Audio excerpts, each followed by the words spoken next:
Morning, everybody. Happy Tuesday. Hope you guys are doing well. And with not a whole lot to talk about right now in the realm of Seahawks stuff, although I do have a few things planned in the coming week or so.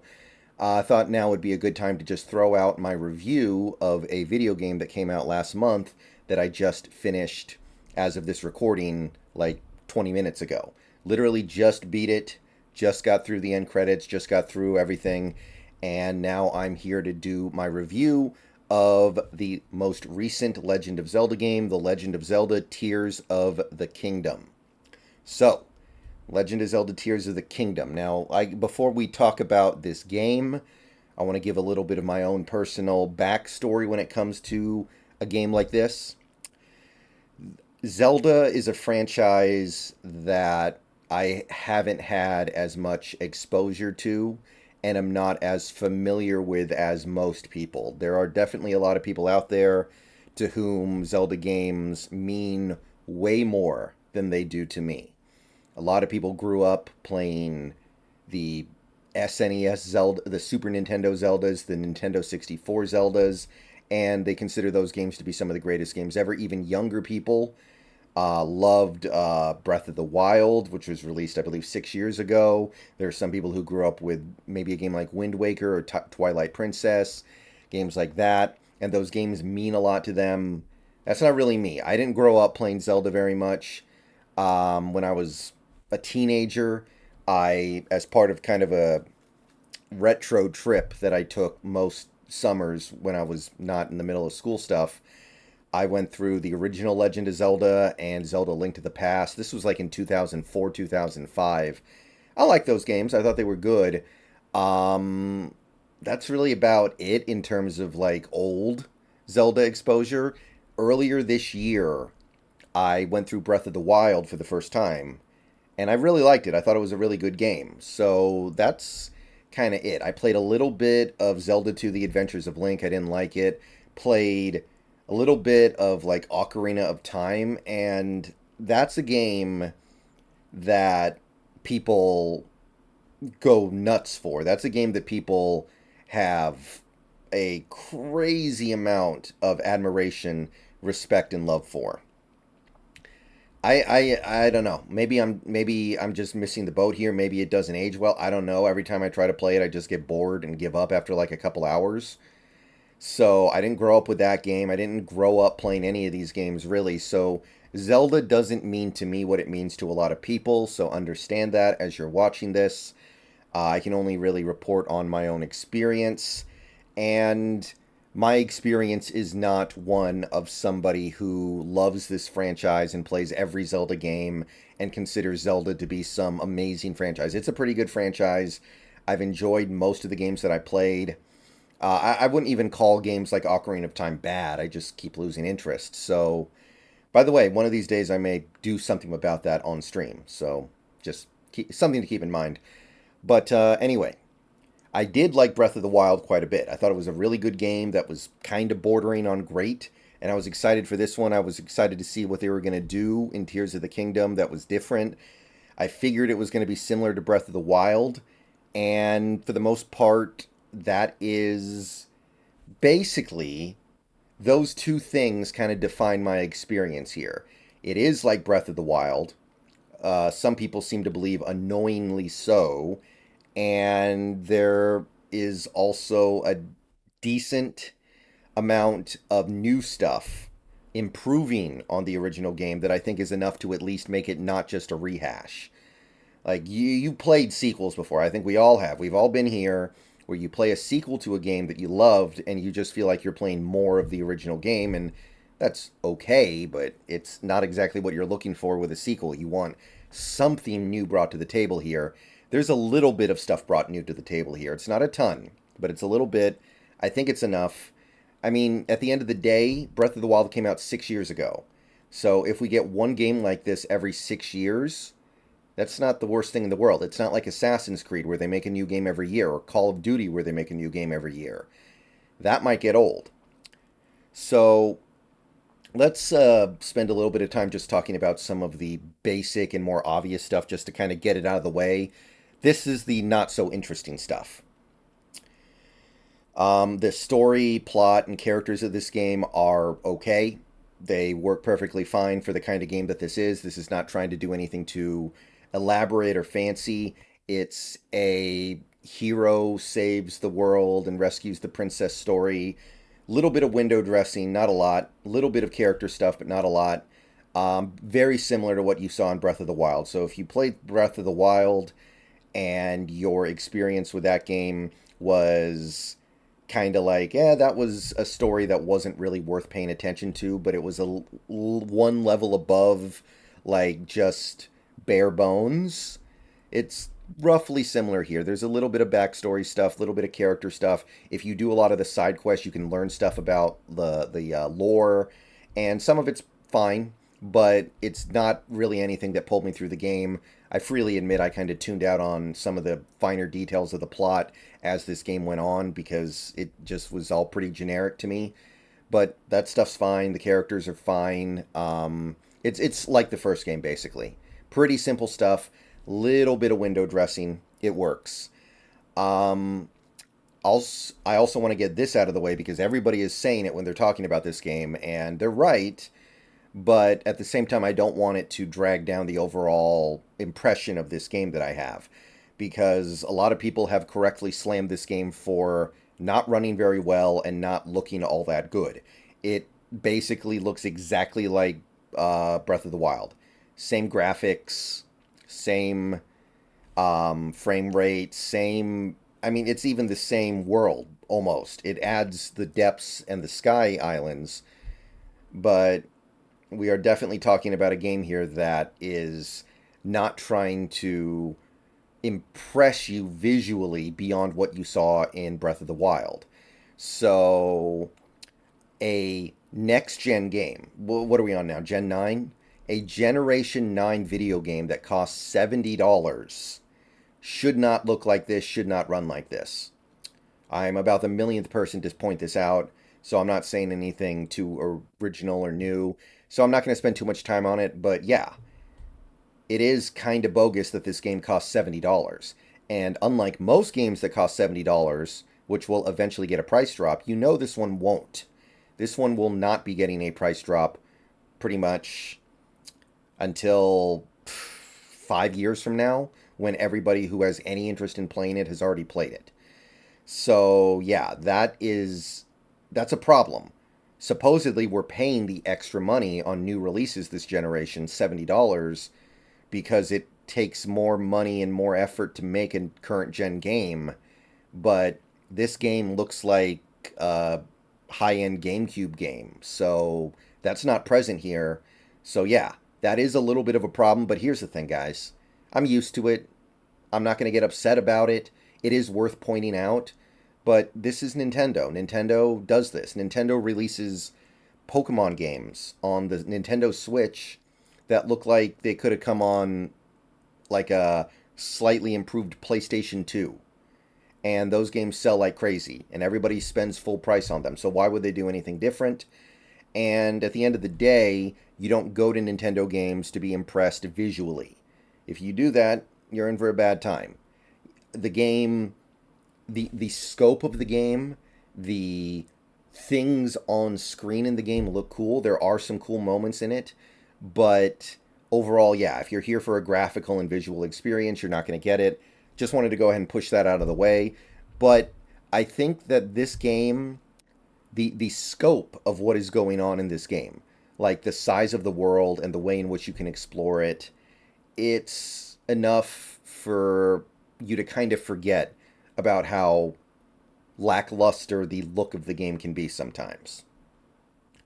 So, all that stuff out of the way, what can I say about the stuff that really matters here? What are we really here for? We're here for gameplay, right? This is a Nintendo game. This is a Zelda game. We know we're not getting great graphics. The Switch isn't really capable of doing that much better than this anyway.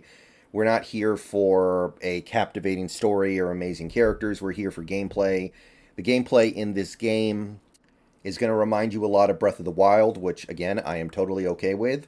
But there is enough new stuff going on here for me to feel like they spent the last 6 years relatively wisely. So it's the same Hyrule, same continent. So you're traveling around in areas that are probably going to look very familiar to you. You're going to see some familiar towns, familiar villages, familiar general layout. But two things have been added to make the world bigger without actually adding another continent. There are sky islands now. You can launch yourself high into the air and go to these sky islands, these big floating islands in the sky. You can go there. You can find items. You can learn how to navigate the islands. You can find shrines up there. You you got to get pretty good at uncovering where those islands are. You got to be pretty good at finding a way to get there. So that is the main addition from Breath of the Wild to Tears of the Kingdom. They decided to throw in those islands, which, I mean, it they're okay. I don't have a ton to say about them. I didn't find every single one. I know that, but for the most part, yeah, they're a little bit generic. They're all just kind of floating giant rocks in the middle of the air, and they're just basically more land you have to explore, more areas you have to go through, and it's okay. And then you have the depths, which is underground. And I didn't really like the depths that much. It was mostly frustrating every time I had to go down there. It's completely pitch black. You have to find these, I'll call them light bulbs. They're not, they're light roots, I guess they're called. And you have to light up the area down there. You have to throw a lot of the light bulb plants around in order to light up the ground. You I don't know. I didn't like the depths all that much. I didn't spend a ton of time down there. Mostly went down there when I had to. Um, I will say that I think there are going to be some people out there who are going to get a kick out of exploring and trying to uncover the entire depths because the depths are not that different in size from the continent. It's basically an entire underground level to the continent.